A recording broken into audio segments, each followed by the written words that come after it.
Bonjour à tous et bienvenue sur KTO. Alors aujourd'hui c'est une journée de fête pour l'Église universelle avec cette béatification des 19 martyrs d'Algérie.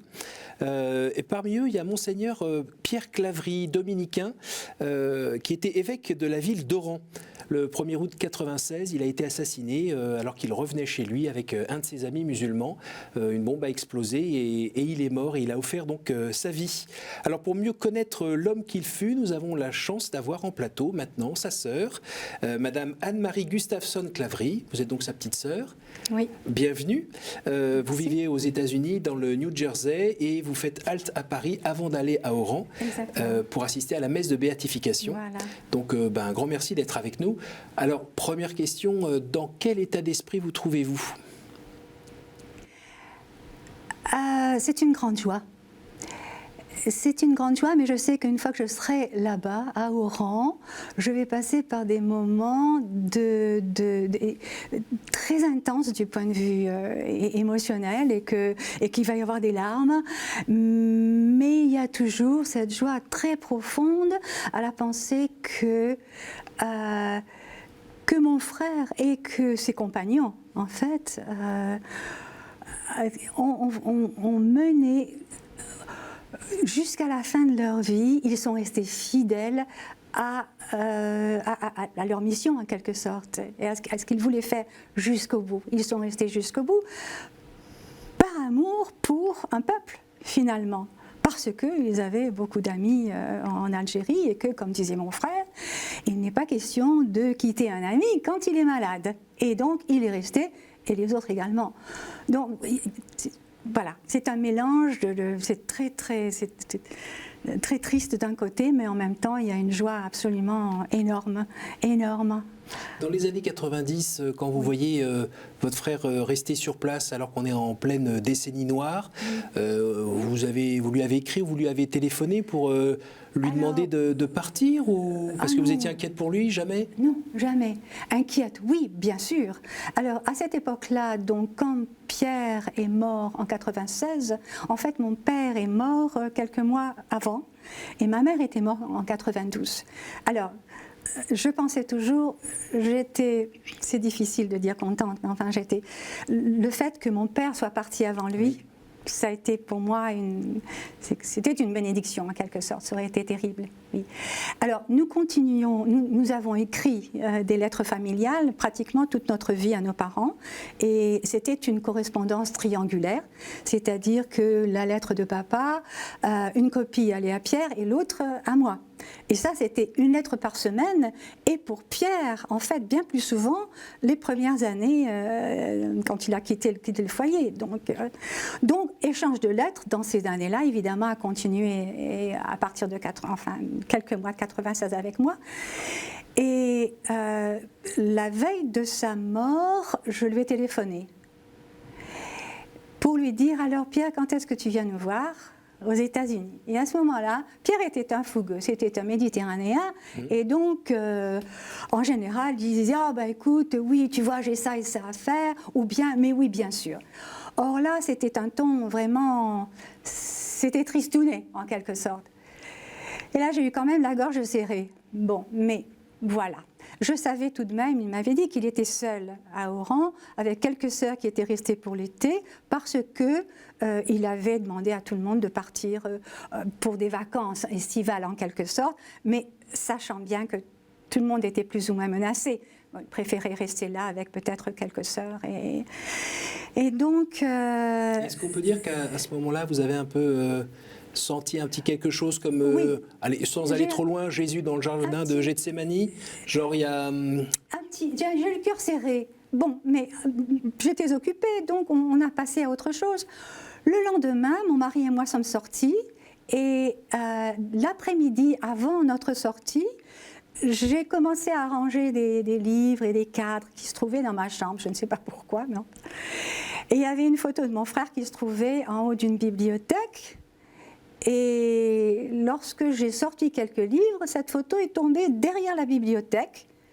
Je l'ai récupérée et je me suis dit « Ah, je suis contente, elle n'est pas cassée ». Bon, et après, Cette photo, pour moi, c'est devenu un peu le symbole du fait que, oui, Pierre était mort, mais que son esprit continuait à vivre. Non seulement pour nous, non seulement en nous, mais pour tellement d'autres personnes. C'est absolument extraordinaire. Alors, je m'émerveille toujours du fait que des gens, et maintenant des jeunes, qui ne l'ont jamais connu, sont capables d'en parler. Adrien Candiard, avec cette pièce de Pierre et Mohamed, oui. Un autre, un tel... Pour moi, c'est extraordinaire. Et je peux vous dire, ils le connaissent. Ils le connaissent à fond. C'est extraordinaire tout de même. Alors dites-moi, quand vous étiez enfant et qui vous tirait les cheveux ou vous lui donnez des coups de pied, vous aviez 6 ans d'écart, je crois. 6 ans, exactement. Et est-ce que ce petit garçon était déjà une graine de saint ou pas? Oh, ça, je ne sais pas. Je ne sais pas, parce que vous savez peut-être que notre famille n'était pas particulièrement religieuse, messe le dimanche, etc. Bon, jusqu'au moment où mon père a mis Pierre au scout, sous l'égide des Dominicains, et c'est à ce moment-là que a commencé, il y a une espèce de fermentation qui s'est produite chez lui, etc. Mais ça, non. Je ne sais pas. Par exemple, Pierre m'a appris à siffler mélodiquement parce qu'il pensait que c'était très bon pour mon éducation. C'est lui qui m'a introduit à la musique américaine, Paul Anka, etc., les Platters. Bon, il y a tout cet aspect très... C'était le frère aîné, donc il fallait que... Voilà. Il était très taquin de tempérament, donc évidemment les nattes qu'on tirait, etc. Bon, bien sûr. Et quand vous dites tempérament méditerranéen, il était parfois soupolé aussi? Non. Alors, bon, attendez. Non, il n'était pas soupoleux, il était pas soupolé, il était fougueux. C'est quand même un petit peu différent. Oui. Je ne me souviens pas de lui, par exemple, se mettant en colère contre moi. Ou, en général, si je l'irritais, ça se terminait par une plaisanterie, plutôt que par... Enfin, je ne me souviens pas de m'être jamais vraiment disputé avec lui. Et alors, un peu plus tard, quand finalement il vient étudier à Grenoble, et là il reconsidère un petit peu la situation de son enfance, de cette Algérie qui finalement change, et se rend compte qu'il a été un peu élevé sous un globe de verre entre pieds noirs, tout simplement. Et est-ce que là, vous l'avez suivi tout de suite, quand il s'est rapproché de Dieu différemment? Est-ce que vous avez été aspiré dans ce mouvement-là, vous aussi? Alors, moi et mes parents, en fait, puisque j'étais encore jeune à cette époque-là, quand il a écrit cette fameuse lettre à mes parents en leur disant, voilà, maintenant je veux vraiment entrer chez les Dominicains, etc. J'avais 14 ans, donc...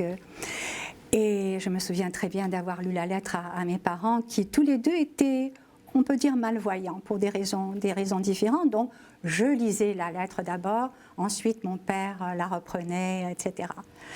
Et un dialogue s'établissait en fait entre lui et Pierre. Donc il y a eu un cheminement à faire. Voyons, Pierre est parti en 54, 55. Mes parents, nous sommes restés jusqu'à la fin de la guerre d'Algérie. Mon père est resté 1 an de plus pour finalement finir sa carrière en quelque sorte. Et à ce moment-là, Pierre est venu de France pour faire son service militaire. Il n'a jamais porté les armes, mais enfin, il travaillait là. Et donc, père et fils se sont trouvés là au moment de l'indépendance. Et ça a été quelque chose d'extraordinaire. Il y a une lettre de mon père qui décrit d'abord ce jour d'indépendance dans la rue et les souffrances qu'il avait, bien sûr. Mais en même temps, il y avait son fils qui était là pour lui dire « Attention, papa, autre chose. Voilà, tu as vu autre chose. » Alors, donc, mon père nous a rejoints en France, moi et ma mère, nous étions là-bas. Et ce sera peu à peu que mes parents ont réalisé vraiment ce pourquoi il était. Alors, je dois dire aussi que mes parents n'ont jamais été, je ne sais pas si c'est le même mot en anglais ou en français, extrémistes. Oui. Ils ne se sont jamais engagés dans des... Papa était toujours un homme qui était très modéré, etc. Donc, voilà. Donc, et après, alors vous parliez d'inquiétude et peut-être dire à certains moments, Pierre, est-ce que tu penses que... Jamais.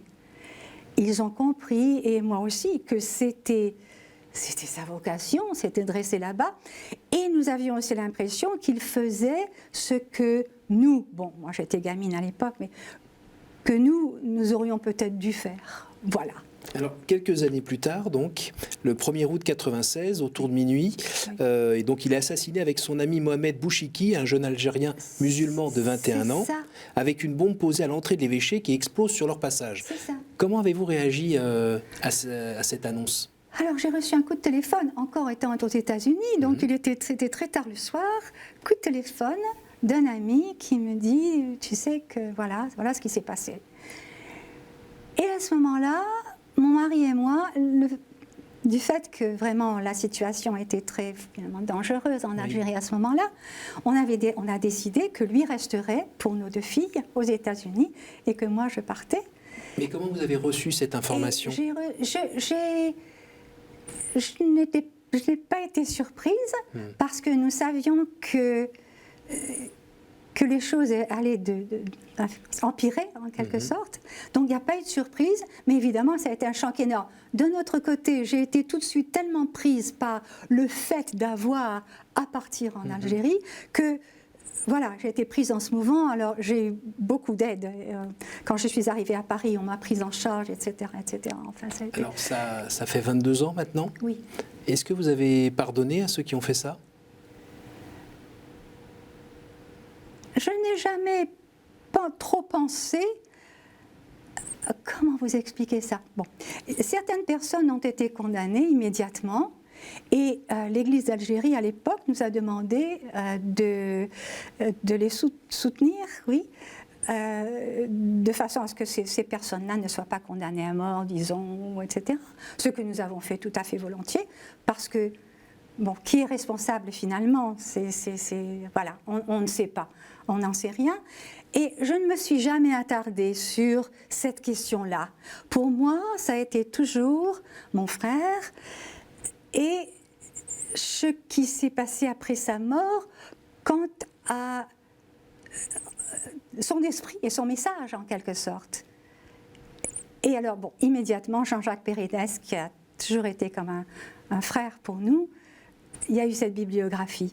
Et puis après, ça... Voilà, et de voir, de voir cette trame s'agrandir. Et pour moi également, instantanément, c'est difficile à expliquer, mais j'ai senti que tous les dominicains, les religieuses comme les religieux, devenaient ma famille. Et à partir de là, tous les dominicains que j'ai rencontrés, pour moi, voilà, c'était ma famille. Et ils m'ont adoptée, donc ça m'a soutenue. Et puis voilà. Et après, ça a été les Algériens, les amis de Pierre. Et voilà. Donc si on entend bien, c'est une belle journée de fête aujourd'hui, pour l'Église, mais aussi pour vous et votre famille. Exactement. Merci beaucoup Anne-Marie d'être venue nous partager cette joie, cette vraie joie profonde, sereine, bien ancrée dans le Christ. Absolument. Merci à vous tous pour votre fidélité et à très bientôt.